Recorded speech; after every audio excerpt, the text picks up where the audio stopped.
All right, show has got to go on. We are recording our first video of 2025 together. Is that right, Steven? That's all right. All right, I'm going to do one last homage to the old Altadena office here.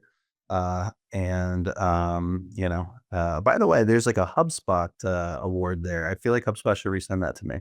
We'll talk about it some other time. We'll talk about this some other. Today, we're going to talk about something really funny. Because being in the world of RevOps, what we recognize is that almost all of our customers are engaging in some form of revenue operations work. There's some desire to align sales, marketing, and customer success. And many times they don't even realize it. They don't even know. So what are you seeing with customers and prospects and their relationship to, let's call it just the word RevOps? Let's just start there. Yeah, I think for us, because we operate so much in the HubSpot ecosystem, a lot of them have exposure to it in one way, shape, or form. Obviously, we saw, HubSpot trying to coin that term to an extent. We know SaaS and tech companies are all in on it. But really any B2B, B2C company, like they typically always have they have a marketing function, a sales function, and a customer success function.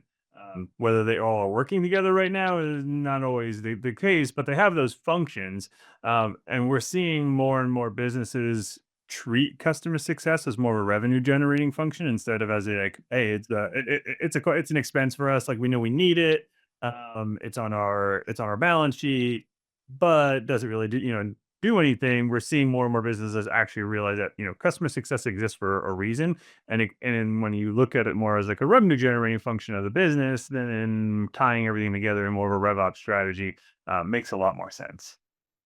Yeah, RevOps sounds really cool, and that's why, agencies like ours have adopted it. I always mention how I was predicting that we'd call them growth departments instead of revenue RevOps departments way back 5, 6 years ago, and it's fine. I mean, the whole point is we want everything aligned, right? We have the technology to align everything, so we want it to be like that. And I think that's one of the reasons why when I've talked to people, what resonates with them is we're talking about the revenue engine, right? Because regardless of who's siloed and what, every company recognizes they have some sort of engine, right? New customers coming in, customers staying, low churn, upsells, all that sort of stuff.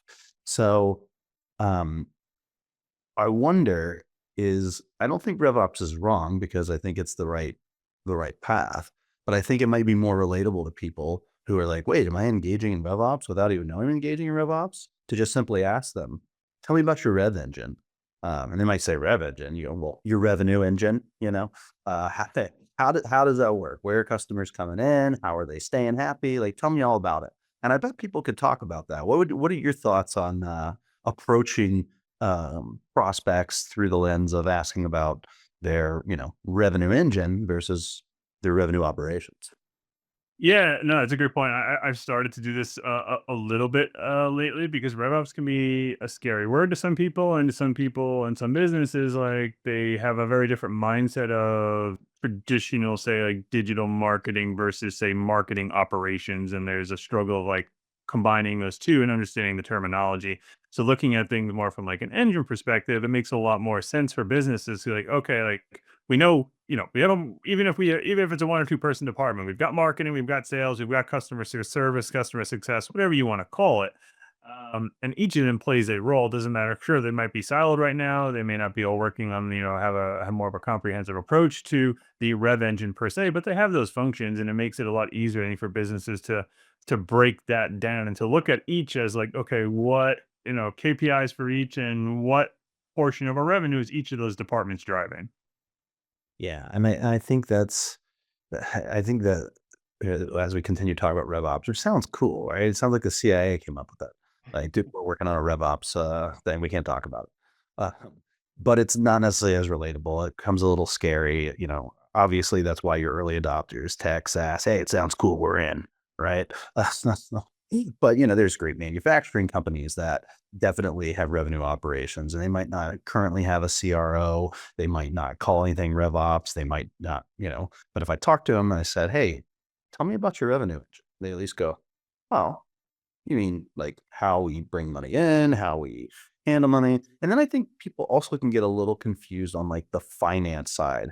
of RevOps. And I think even RevOps agencies don't have 100% alignment of where does finance fit in, because we know sales operations, marketing operations, customer success operations, and then the technology that aligns and fuels them all is absolutely part of the revenue engine. But somehow these finance departments, where does the CFO sit? How is a CFO and a CRO? How do they work together? I don't think we have alignment there yet.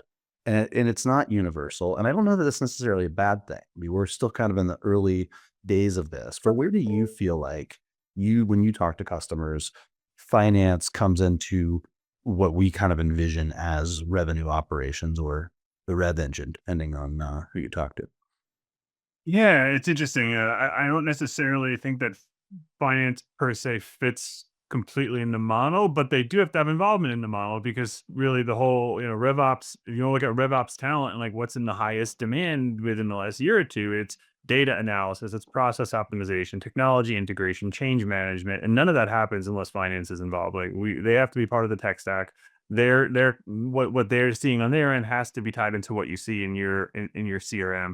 You need to have that data flow in place so that we can actually, take a look at money, money is spent on marketing, leads that are generated, sales. Okay, what do we actually collect on that? Like tying everything back so that when you look at, look at revenue and you want to look at actually like P&L, like it'll takes it all has its own place in the tech stack. So whether they have a full seat at the table as much as like marketing, sales, and customer success does, maybe not, but they 100% have to have involvement and they need to have alignment on like what's happening within that rev engine and how it speaks to their systems.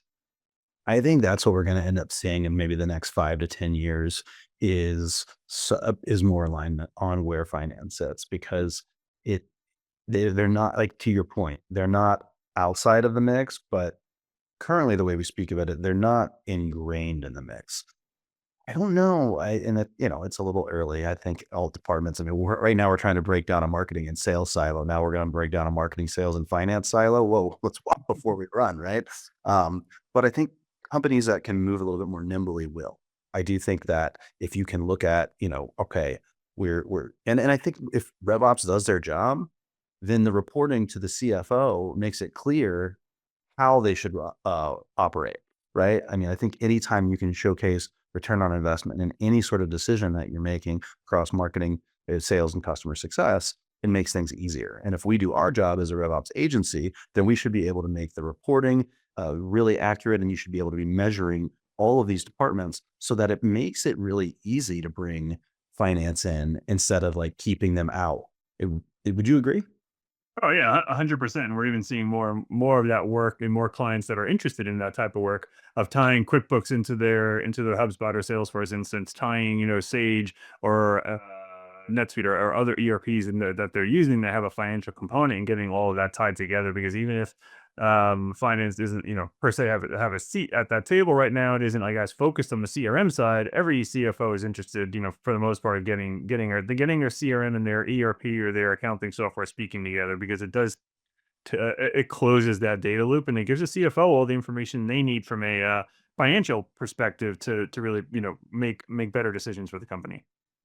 So, what advice would you give to somebody who's watching this, who's like, wait a minute, all right, I know my sales and marketing success. If they're fine, their departments. It's not necessarily a lie. We definitely don't call it revenue operations or rev ops. I guess we have a rev engine. Kind of what you said made a little bit of sense, and where finance is. But I do like the idea of having everything all together, being reported on, to make it really easy for me and my CFO. Oh, yeah, to really digest. I'm kind of interested in RevOps. I want to learn more. So tell me how people can learn more so it doesn't seem like this big scary CIA word, but maybe something they're already kind of doing, but just need to like reorganize and refine. Yeah, I mean, for the most part, it's 2025. Every business has some sort of already like CRM or marketing automation tool that they're using. Maybe it's not a full platform that can handle everything from marketing to sales to CX, and they might have might have a separate CRM. They might have separate marketing automation. They might have separate customer success. But even if they're not currently integrated or all in one platform, like it's a starting point. Like we look at the tech stack that we have, it's a starting point. We can pull some sort of data from each of those and start tying it together. Obviously, then trying to make more of a more of a concerted effort in the future to build that all into like a single either a single platform or having everything just kind of speaking to each other through integrations. But like start looking at the data, start seeing what are we doing manually right now? What on the marketing automation side are we doing manually? What on the sales side are we doing manually? How can we streamline the workflow and like try to eliminate manual tasks that like kind of boost overall efficiency is kind of the starting point for any like overall RevOps strategy. There we go. There's find the bloat in the rev engine and let's streamline it through technology. That's where we'll start. Awesome. Well, thanks so much, Stephen. This was great. Great little primer. Great to be back. Great to kind of feel normal again with, talking a little shop. So thanks for being here, bud. Awesome. Thanks. That's it for today. If you like what you see, give us a thumbs up and make sure you hit subscribe so you can see our latest videos as soon as they drop. We really appreciate you watching. See you next time.